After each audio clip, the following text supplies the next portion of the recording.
Hi, my name is Raquel. In order to buy or sell, you have to have the money of the beast on your mind, in your hand. It's one of those words that they don't translate correctly in the apocalypse. This is Good Friday today, and they're carrying the cross up the mountain here. And that's kind of a tradition they do. These people just don't understand the Bible very much. A lot of these words aren't translated correctly, and this is one of them. The Greek word is charagma. And you can see here in the unabridged Greek-English lexicon by Liddell and Scott that the correct definition means stamp, money, or coin. Well, they're having a problem with my mic. I hope you can hear me pretty good. Anyway, my friend Joe Sweeney died, and yeah, he had cancer, and he went pretty quick. They had a little story about him in the Tucson Weekly. He was 66 years old, and I've known him for like 20 years. He helped on some of these campaigns I've worked on, making silkscreen signs, and he always helped me get signatures. One time I ran for public office, and he helped me get signatures. And he was a perennial candidate who was always against immigration, and he was been doing this before it was popular, to go against this immigration, which is changing the demographics of this country. Like when I was growing up, there wasn't any Mexican restaurants around, and they didn't have salsa in the grocery stores. It's like, I can remember only one kind, and they certainly didn't take the jobs away. It was very easy to find work when I was younger. I actually picked fruit a few times. I picked lemons in Yuma and only made like $9 in one day. And then I picked apples in Chelan, Washington, and I picked cherries in Fruit Heights, Utah. I canned green beans in Franklin, Idaho, and they had a bunch of Iranian students, and this was at the time that the Ayatollah was being overthrown, and I had what the heck did I do there? They had a conveyor belt with all these green beans, and I had to look for grasshoppers in there. And then for stems, they had an automatic machine that cut them up, so I'm looking for grasshoppers. And then had this big conveyor belt in the back, and this guy would walk back and forth. And one time he pulled a bird out of there, and they'd sometimes find frogs in the green beans. That was my job, was to get rid of them.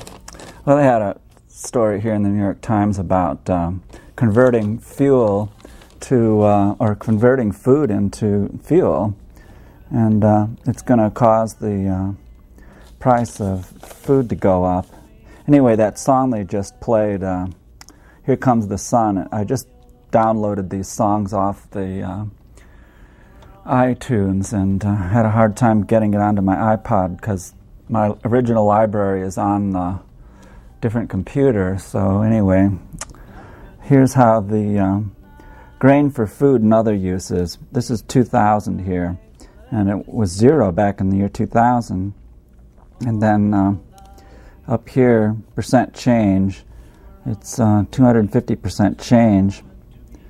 Oh, that's grain for food and other uses. Well, that's because of the population.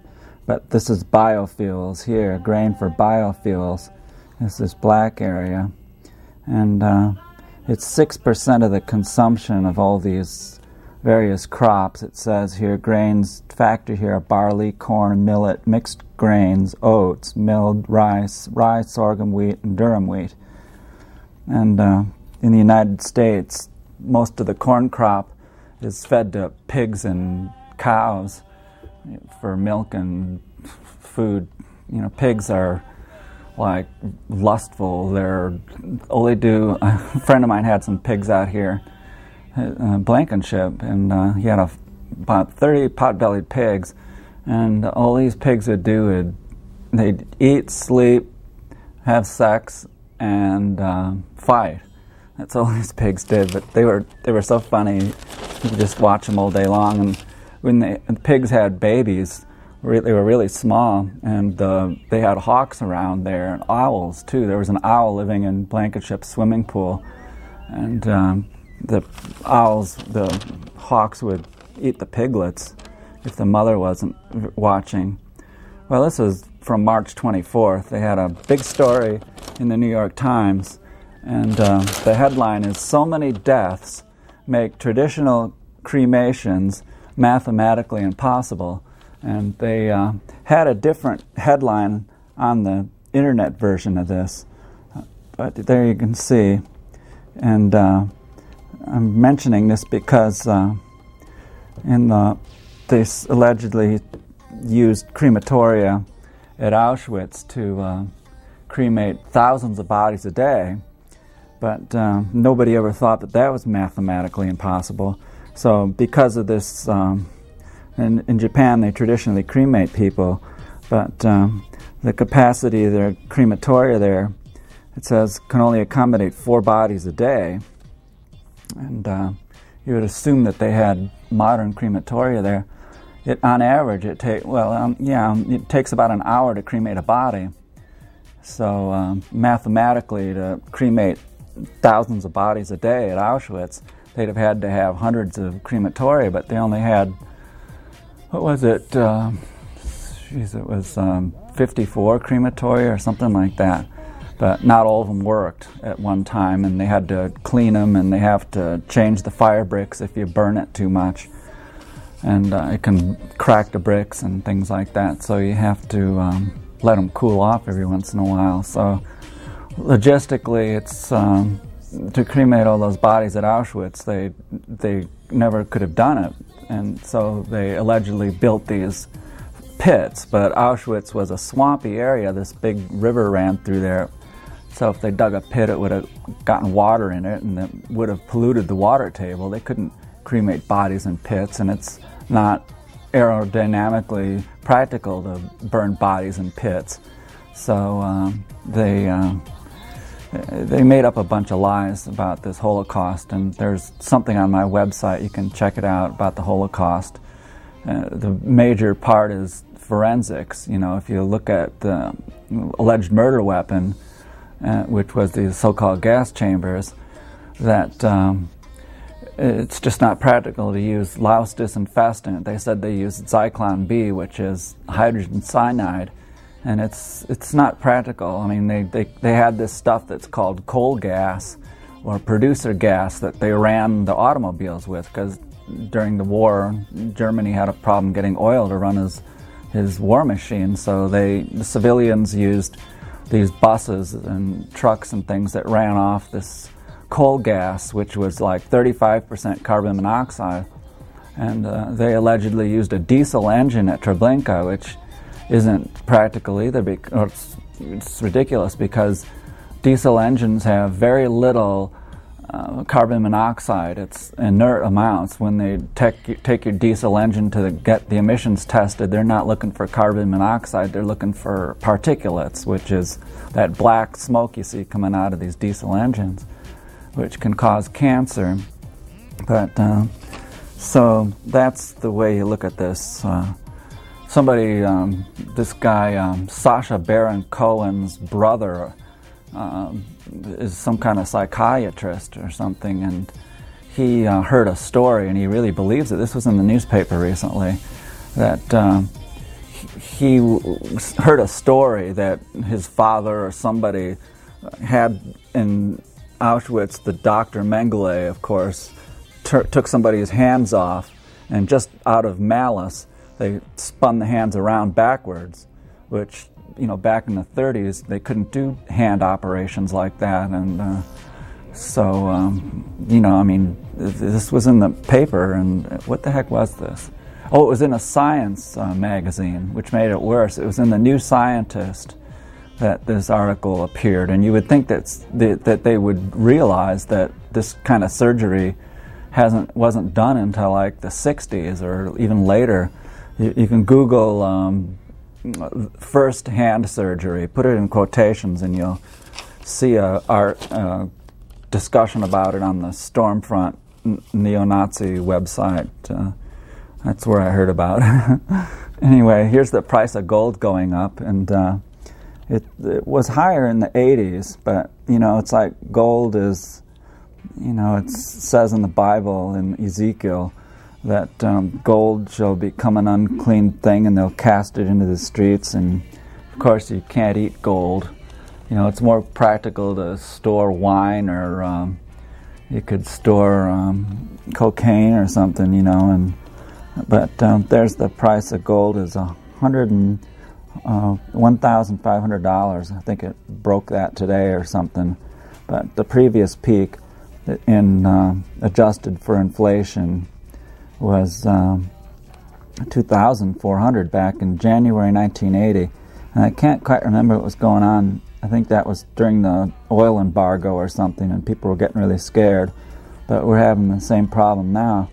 But I've always thought, you know, like, if the, you know what, hits the fan, and these people have their gold, it's so easy to counterfeit gold. It's, you know, and like, that's what brought Rome down, was people counterfeited the coins. I think that at times there was only like 1% gold in the coins. They'd cut it with brass and stuff. And how are you going to know if it's a fake gold coin? I mean, coins are much easier to counterfeit than paper money is. There was an article about these people in China who were, for some reason or other, they disposed of these euros. I think that's just a copy of them. But they had a big fraud. I think this was on the front page, the first business page. But see, these coins have this thing in there, just like the Mexican peso does, and they had to recycle the coins or something, and so China bought them. But these Chinese, they somehow or other pushed these back in. This is the inside. These are dented, but they pushed them back in. And I think it was they would bring these back to the bank and cash them in. That's another scam. You know, that's small potatoes. You know, if you look at like petty crimes, thieves, you know, stuff like that, the costs of crime, the real crime is on Wall Street. And there was a good article in the New York Times. It was like a 3-page article about the prosecutions for this financial fraud are nothing compared to what happened when the savings and loan crisis happened. There was all kinds of prosecutions, but now, you know, a lot of the people that were involved are, well, like Goldman Sachs and people like that are in Obama's cabinet. You know, a lot of these people, I don't know which ones, but they're infested with people that used to be in the Goldman Sachs. Now here is, bank regulator criminal referrals. And there's 86, and this is during the savings and loan crisis. They had almost 2,000 cases, but there's almost nothing. Nobody's going to prison or anything. And those are white-collar prosecutions. But that's one of the big, it says here, the overwhelming evidence is that those institutions deceived their clients and deceived the public and were aided and abetted by deferential regulators and credit rating agencies who had conflicts of interest, like Standard & Poor's and Moody's. They gave these collateralized debt obligations like AAA ratings when they knew they were bad, and Goldman Sachs knew that what they were doing was bad, and it was like a pyramid scheme kind of a thing, and it collapsed. It was a house of cards, and they had $531 trillion worth of derivatives, which is a lot of money. That's trillion. So I mean, the biggest crooks are on Wall Street, and this funny money stuff. They play these computer games and type in various formulas and get a lot of money for doing nothing. They're not producing anything. They're like parasites. And speaking of parasites, there was an article. This is the poorest community in the United States. It's not a black community, but it's this Hasidic community in upstate New York. Well, it's about 30 miles from New York City, I believe. But they have a lot of children. and half the residents receive food stamps, and they have 1/3 of them have Medicaid benefits and rely on federal vouchers to get their housing costs taken care of. Ultra-Orthodox. And the guys, here it says that the household size is nearly 6. They have 6 people in the family. Mothers rarely work outside the home. And most residents speak Yiddish. They hardly speak English. And most of the men devote themselves to Torah and Talmud studies. So we're paying them out of our taxes to study this stupid Torah and Talmud. Only 5% have a bachelor's degree, and only 39% are high school graduates. And here's a picture of a mother pushing her baby, and they make these matzos there. I think they said they make like 800 pounds of matzos daily. Wow, that's a lot of matzos. But these religious fanatics is what's the problem in the world today. Is, if Jesus Christ was the logos or logic of God. Logos means logic. You can look up the etymology of logic and see that it comes from the word logos, and it means reasoning. I have a graphic here that shows you the etymology, and it's Jesus is the logic of God, and if it's not logical, then it's not real, and so, I wonder if I'm over my time. But anyway, the whole problem is, the truth will rise again, and these Christians don't understand that. You can't crucify the truth. I think I've gone over my time. 6 minutes. I got 6 minutes left? Okay, thank you. Wow. All right, good. So anyway, this Easter thing is like a pagan, ridiculous Christianity. The whole problem with Christianity is that St. Paul came in there, and a lot of the things he says aren't logical, and so that's the test right there. If it's not logical, it's not of God, and I don't even believe Jesus Christ existed, and these people think that he rose from the dead, but it's a metaphor. It's like, the truth will never die. You can't crucify the truth. You can crucify the truth, but it'll rise again. That's what the story is. But, these Christians, they take the wrong things literally and the wrong things figuratively. Like Jesus didn't really walk on water. And it's like a metaphor for, if you have faith, you can move mountains. And Jesus Christ said that it's your faith that made you whole. It's like, if you have a will to live, then you're going to prolong your agony and not die. It's like one of my friend's mothers died recently, and the doctor said that she'd have died a long time ago if she didn't have such a strong will. She wanted to commit suicide, and so she but the doctors wouldn't do it. She lived in Switzerland, and the doctors wouldn't allow her to commit suicide because they said that she had too strong a will to live. They said, if you didn't have such a strong will, you'd have been dead by now. But she smoked and drank, a little wine every day, and but the smoking is really a bad thing. So, if we eliminated money, it would. Most of these people in the United States don't produce anything. It's the rich people are all making money on Wall Street and not producing anything.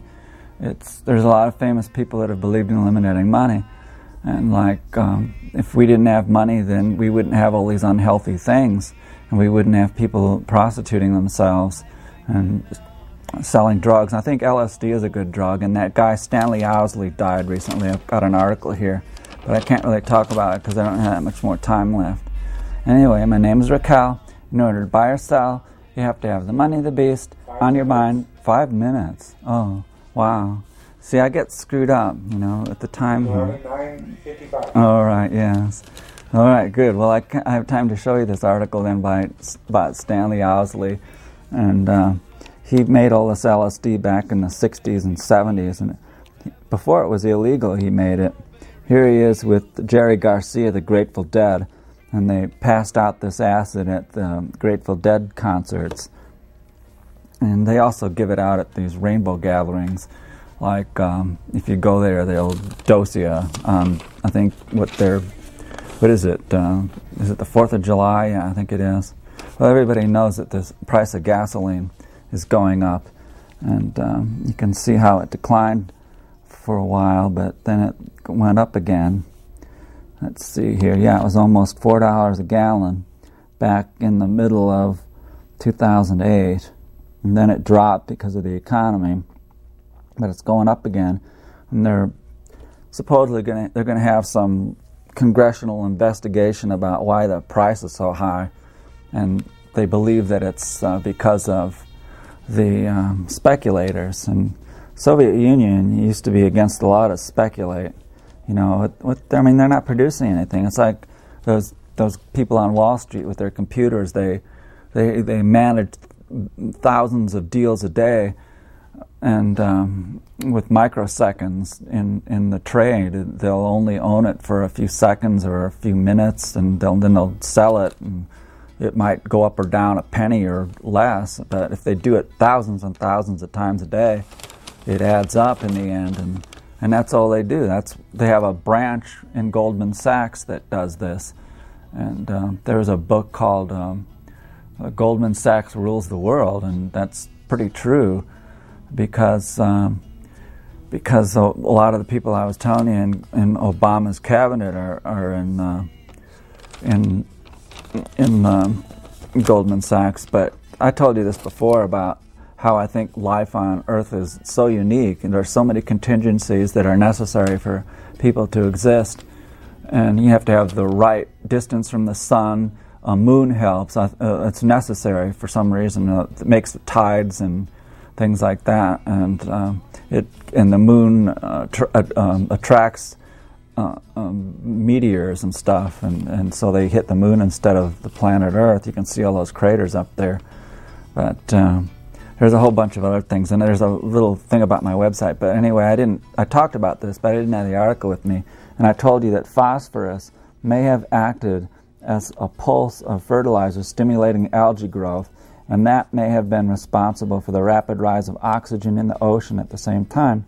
Animals may have been prepared to use the extra oxygen to fuel large bodies, and to use these bodies to devour other species. So phosphorus is another one of those contingencies. You have to have certain things for life to exist, and first is water, and nobody even really knows how life started. You know, I mean, they think it was like the soup. They call it a primordial soup, and they don't know what triggered, you know, a single-celled animal. And it's taken so long for single-celled animals to start, and then those grew into sponges and worms, and we had dinosaurs, and humans have only lived a short period. I think Earth Day, was it today or yesterday? So, you know, we need to respect this Earth.